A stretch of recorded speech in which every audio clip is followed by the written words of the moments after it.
엽떡 포기는 못해도 저당 엽떡 들어보셨어요? 저당 엽떡. 조그만 거라도 나 할 거야. 그러면은 디저트는 왜 이렇게 뜨는 거예요? 그러니까요.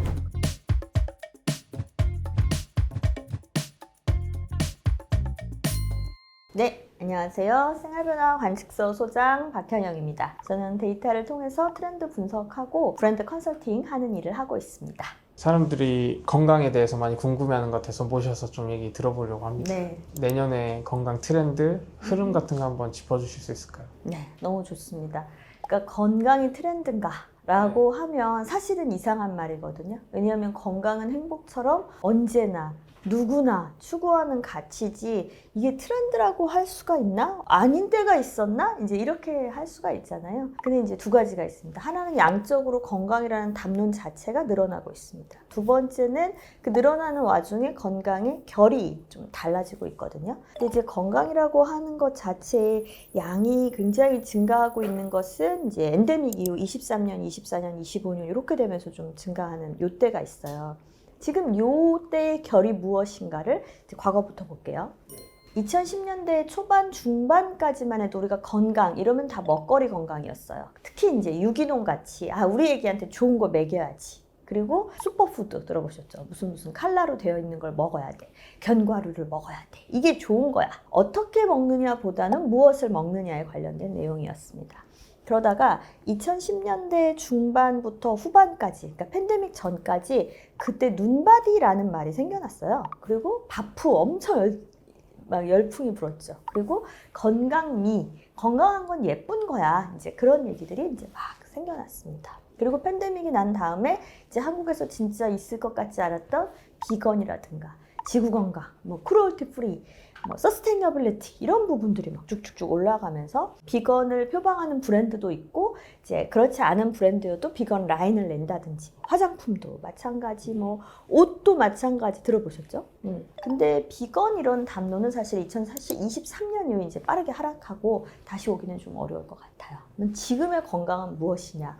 지금의 건강은 방어적인 건강입니다. 저희는 이제 장수포비아라고 이름을 붙였는데 뭐냐면 사람들이 되게 오래 살 것 같은 거예요. 근데 그게 불로장생의 꿈이 이루어져서 기뻐 이런 게 아니라 어떡하냐 이런 걱정인 거예요. 불안하고 무서운 겁니다. 막말로 죽고 싶어도 못 죽을 것 같은 그런 불안함인 거예요.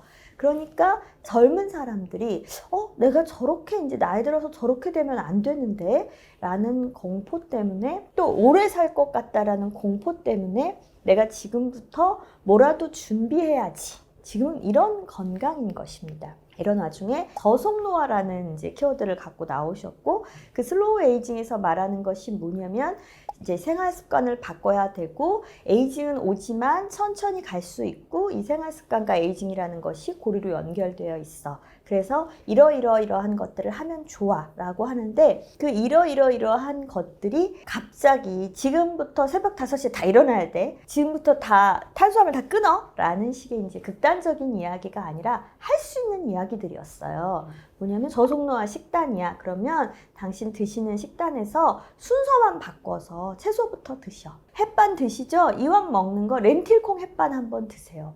이런 식으로 나도 할 수 있는 쉽고 경제적인 그래서 이제 소비자들이 용기를 내서 선생님 영상 보고 해봅니다. 심리적 마지노선이 죄책감이 좀 덜어집니다.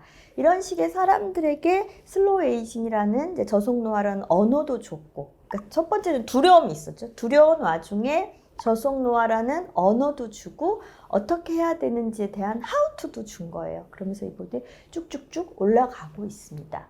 그래서 이번에 2016 외식업 트렌드라고 해서 배민이랑 같이 이제 외식업 트렌드를 연구했거든요. 거기서도 1번으로 꼽은 게 뭐냐면 자기만족 건강식이에요. 왜 자기만족 건강식이라고 했냐면 졸라매는 건강식이라거나 본격적인 건강식이 아니라 엽떡 포기는 못해도 저당 엽떡 들어보셨어요? 저당 엽떡. 그냥 소스라도 저당 이런 식으로 내가 할 수 있는 어떻게 보면 그게 뭐야 하고 피식 웃을 수도 있는 거지만 조그만 거라도 나 할 거야 라는 식의 이제 건강이 뜨고 있습니다.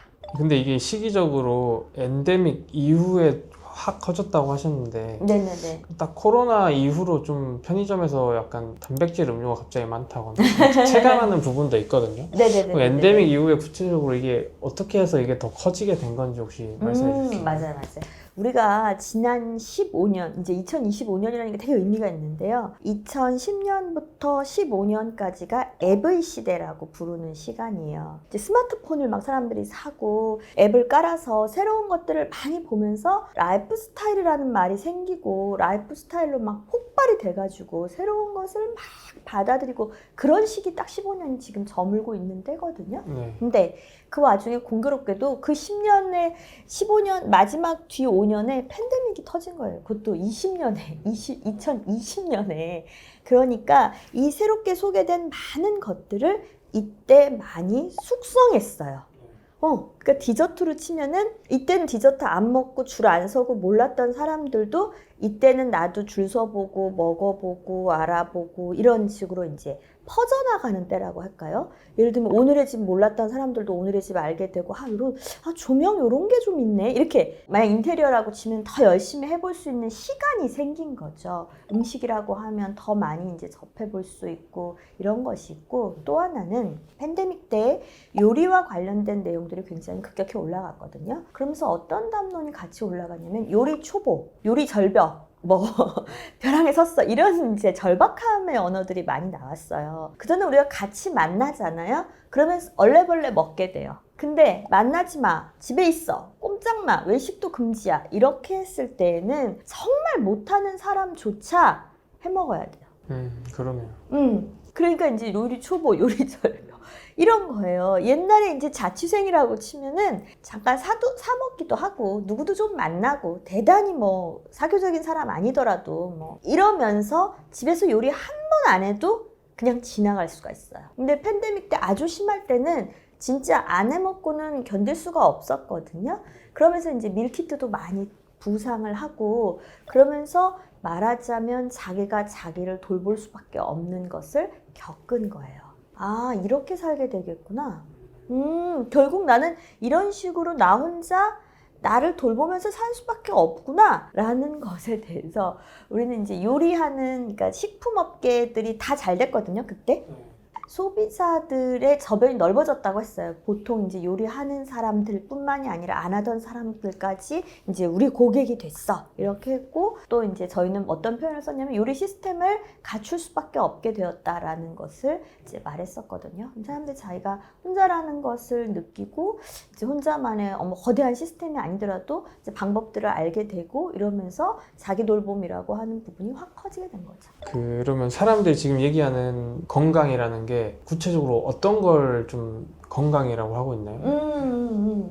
구체적으로는 혈당하고 근육이 있어요. 이게 저는 흥미로운데 이게 노인들과 관련이 있는 병이에요.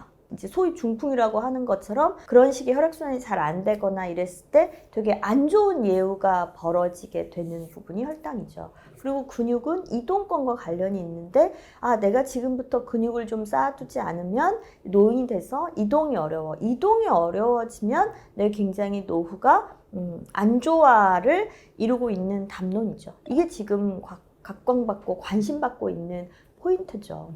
그래서 근육을 이제 팬데믹 전에 근육은 막 예쁜 몸매와 관련이 된 것이었다면 지금 근육은 마치 연금 붙듯이 돈으로 환산하면 얼마라는 둥, 노후에는 근육 1kg가 얼마라는 둥, 지금부터 보험 드는 거라는 둥 이렇게 담론이 바뀌었잖아요. 지금은 마치 나의 노후를 위한 저축들을 하고 있는 것 같이 건강을 돌본다? 그렇게 볼 수가 있겠습니다. 이 정도로 생각할 만큼 확실히 이 단어가 완전 일상화됐다는 거네요. 그렇습니다. 좋은 지적이신 것 같아요. 그러니까 어떤 담론이 성숙하잖아요. 그러면 없었던 게 아닌데 사람들의 지식과 생활 습관이 달라지는 거예요. 예를 들면 저는 딱 그 예시에 발아치가 있어요. 발아치. 우리 모두에게 발아치가 있죠.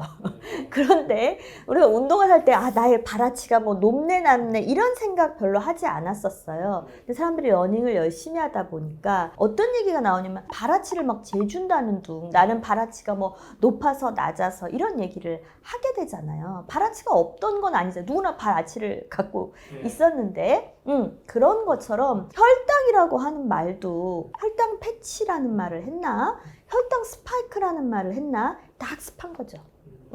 학습하고 나니까 그것에 대해서 어떤 민감도가 생기는 거죠.